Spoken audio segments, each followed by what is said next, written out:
12వ అధికరణం ఏంటంటే ఆర్టికల్. అధికరణం అంటే ఇంగ్లీష్లో ఆర్టికల్. అధికరణం ఏంటంటే నిర్వచనం. ప్రాథమిక హక్కులు అంటే ఏంటి అనే నిర్వచనం గురించి చెప్తాడు. ప్రాథమిక హక్కులలో 12వది నిర్వచనం, 13వది నిన్న నేను చెప్పినట్టు ప్రాథమిక హక్కులను హరించివేయు శాసనములు చెల్లనేరవు. ఇది 13వ ఆర్టికల్.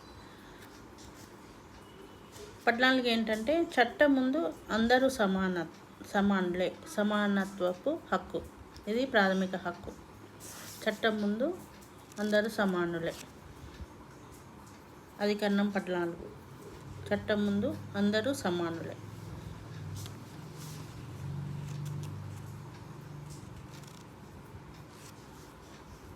చట్టం ముందు అందరూ సమానులే.